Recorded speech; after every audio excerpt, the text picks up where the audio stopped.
আসসালামু আলাইকুম সবাইকে। আজকের ভিডিওটা একটু ইম্পর্টেন্ট, কারণ ইদানিং খুব দেখা যাচ্ছে যে অনেকেই ফিঙ্গার দিয়েছেন পোল্যান্ডে, কিন্তু তারপরেও অনেকেই ডিপোর্টেটেড বা ডিপোর্টেশনের আন্ডারে পড়ে যাচ্ছেন। বর্ডার গার্ড এসে আপনাদেরকে ধরে নিয়ে যাচ্ছে, বলছে দেশে চলে যেতে, বাংলাদেশে চলে যেতে। একটা সময় আপনাদেরকে বেঁধে দিচ্ছে যে এই সময়ের মধ্যে আপনাদেরকে পোল্যান্ড ছাড়তে হবে। সো এটার কারণটা কি আমি আপনাদেরকে আজকে সেটা বলবো, যে এই জিনিসটা কেন হচ্ছে, আপনারা কেন ফিঙ্গার দেওয়ার পরে ডিপোর্টেশনের আন্ডারে আসছেন, বা আপনারা কেন আগে জানতে পারছেন না যে এটা আপনার কার্ড বাতিল হয়ে গেছে, অন্য দেশের যে টিআরসিটা নিয়ে আপনি এসেছেন সেটা বাতিল হয়ে গেছে, আপনারা না জানার কারণ কি, এবং ডিপোর্টেড হওয়ার পরে আপনাদের কি করণীয়, আজকে সেগুলোই আপনাদেরকে বলবো। সো সবাই আশা করছি মনোযোগ দিয়ে শুনবেন।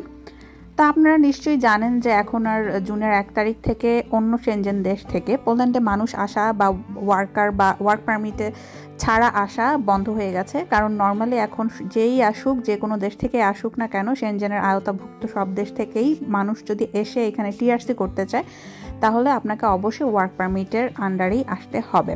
সো এটা সবাই জানে, এটা নতুন করে কিছু বলার নাই।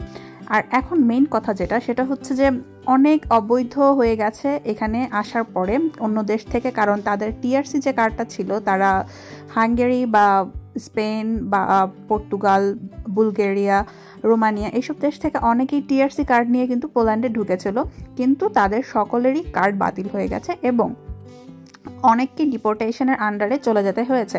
সো এটার কারণটা কি?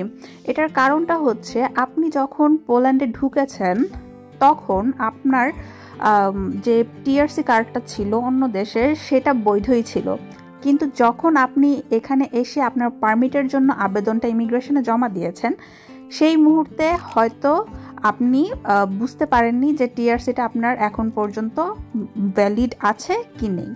তো এটা আপনি জানবেন কিভাবে যে আপনার টিআরসিটা ভ্যালিড আছে নাকি ভ্যালিড নেই? এটা জানার একমাত্র উপায় হচ্ছে আপনি যেই কোম্পানির আন্ডারে এখানে টিআরসিটা নিয়ে এসেছেন, সেই কোম্পানিকে আপনার মেইল করে জিজ্ঞেস করা বা ফোন করে জিজ্ঞেস করা যে আপনার টিআরসি কার্ডটা কি এখনও ভ্যালিড আছে নাকি টিআরসি কার্ডটা তারা বাতিল করে দিয়েছে। যদি আপনাকে তারা বলে, রিপ্লাই দেয়, তাহলে তো ভালো, আপনি জানতে পারছেন আপনার টিআরসির মেয়াদটা আছে কি নেই। কিন্তু যদি আপনাকে রিপ্লাই না দেয়, আর বেশিরভাগ ক্ষেত্রে এটা রিপ্লাই দেয় না, আর বেশিরভাগ ক্ষেত্রেই মানুষ জানতে পারে না সে অন্য যে দেশ থেকে কোম্পানি থেকে টিআরসিটা নিয়ে এসেছে, কারণ অনেকেই বেশিরভাগই না বলে চলে আসে সেই কোম্পানিকে ইনফর্ম না করে। তাই অনেকের পক্ষে এটা জানা সম্ভব না ইমিগ্রেশন ছাড়া। আপনাকে যখন ভেরিফিকেশনের জন্য এখানে আপনি আবেদন জমা দেওয়ার পরে আসবে পুলিশ বা বর্ডার গার্ড, তখনই আপনি কেবল জানতে পারবেন আপনার কার্ডের মেয়াদ আছে কি নেই। আর এমন অনেক হয়েছে যে ওই কোম্পানি তাদেরকে বলে দিয়েছে, ওই দেশের যেখানে টিআরসি সে করে এসেছে যে কোম্পানি থেকে, তারাই বলে দিয়েছে তাদেরকে অন্য দেশে চলে যেতে, যেহেতু তাদের কাজ নেই এখন আর কোম্পানিতে বা ফ্যাক্টরিতে।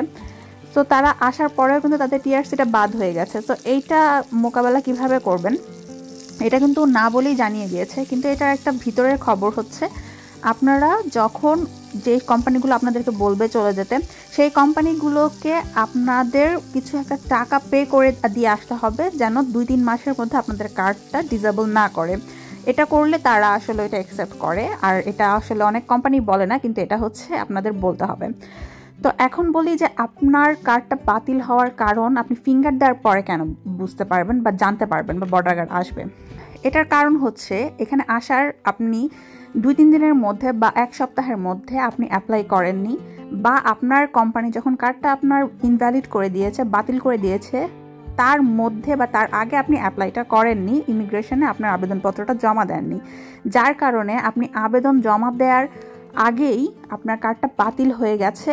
এর জন্য আপনি যখন কার্ডটা জমা দিচ্ছেন, আবেদনটা জমা দিচ্ছেন আপনার কাজের জন্য, পারমিটের জন্য বা টিআরসির জন্য আবেদন জমা দিচ্ছেন এবং ফিঙ্গার দিচ্ছেন, তখন আপনার ফিঙ্গার দেওয়ার পরে আপনার ফাইলটা একজন ইন্সপেক্টরের কাছে চলে যায়, যে আপনার পুরো বিষয়টা ইনভেস্টিগেট করবে বা ভেরিফিকেশনের জন্য নিয়োগপ্রাপ্ত হবে। এবং সে যখন আপনার ফাইলটা নিয়ে একটু তদন্ত করবে, তদারকি করবে, তখন সে জানতে পারবে আপনার কার্ডের মেয়াদ আছে কি নাই। যখন সে দেখে যে আপনার কার্ডের মেয়াদ তো আসলে নাই, তখন সে ইমিগ্রেশনে সেটা ইনফর্ম করে দেয় এবং ইমিগ্রেশন থেকে বর্ডার গার্ডকে চিঠি পাঠানো হয় আপনার নামে, যে আপনার দেশে, আমাদের দেশে এখানে একজন আছে যে আমাদের কাছে পারমিটের জন্য অ্যাপ্লাই করেছে, কিন্তু তার কার্ডের মেয়াদ নেই, সে এখন অবৈধ, সে অ্যাপ্লাই করার আগেই তার কার্ডটা বাতিল হয়ে গেছে। যার জন্য আপনারা আসলে আগে থেকে জানতে পারেন না যে আপনি যে আবেদনটা করেছেন আপনার আবেদনটা অ্যাকসেপ্টেড হবে নাকি আপনি অবৈধ হয়ে যাবেন। এটা হচ্ছে একটা। আর আপনার যখন ডিপোর্টেশনের আওতাভুক্ত আপনাকে করে ফেলছে, বর্ডার গার্ড আসছে, আপনাকে বলছে, একটা সময় নির্ধারণ করে দিচ্ছে যে আপনি 14 দিন বা 7 দিন বা আপনি 1 মাসের মধ্যে এই পোল্যান্ড ছেড়ে চলে যেতে হবে বাংলাদেশে, তখন আপনি যেটা করবেন যত দ্রুত সম্ভব আপনি নেক্সট ওয়ার্কিং ডেতেই আপনি আপিল করে ফেলবেন এখানকার কোনো লয়ারের মাধ্যমে যে আপনার এই ডিসিশনটার বিরুদ্ধে আপনি কোর্টে আপিল করছেন, যে আপনি এখানে থাকার জন্য বৈধ একটা রুট আপনি চাচ্ছেন। তখন আপনি যেটা হবে, কোর্টে যখন আপনি উকিলের মাধ্যমে আপনার ফাইলটা জমা দিতে পারবেন বর্ডার গার্ডের এই ডিসিশনের বিপক্ষে, তখন আপনাকে 1 বছরের একটা সময় দেওয়া হবে এই ডিসিশন আসার আগ পর্যন্ত। ডিসিশন যদিও নেগেটিভই আসে, তারপরেও আপনি যখন এই 1 বছরের সময়টা পাবেন তখন আপনি পোল্যান্ডে বর্ডার গার্ড বা অন্য কোনো প্রতিষ্ঠানের মাধ্যমে আর হেনস্থা হবেন না। এর মধ্যে আপনি চাইলে ইটালি বা স্পেন যে কোনো একটা দেশে আপনি চলে যেতে পারছেন নিরাপদে। আর তখন আপনাকে আর ওই রিস্কে থাকতে হবে না যে বর্ডার গার্ড আপনাকে ধরে একদম বাংলাদেশেই পাঠিয়ে দিচ্ছে। আপনি এই আপিলটার মাধ্যমে আপনি অন্য একটা ইউরোপের দেশে যেখানে অবৈধ বা অ্যাজাইলাম সিক করা যায় সেখানে গিয়ে আপনারা থাকতে পারবেন। আর এখন যেহেতু স্পেন খুব ভালো অ্যাজাইলাম রেজাল্ট আসছে, ফলাফল আসছে, সো অনেকেই স্পেনেই চলে যাচ্ছে। তা আপনারা আপনাদের সুবিধা মতো যার যেখানে পরিচিত আছে বা সুবিধা করতে পারবেন, ইটালি বা স্পেন, সেখানে আপনারা চলে যাবেন। তো আশা করছি আপনাদের উপকারে এসেছে এবং অনেকেই বুঝতে পারছেন যে আপনারা কেন ফিঙ্গারের পরে জানতে পারছেন বা বর্ডার গার্ড আসছে এবং আপনাদের কি করা উচিত। সো সবাই ভালো থাকবেন, সুস্থ থাকবেন। আর কিছু জানার থাকলে অবশ্যই কমেন্ট করবেন। আল্লাহ হাফেজ।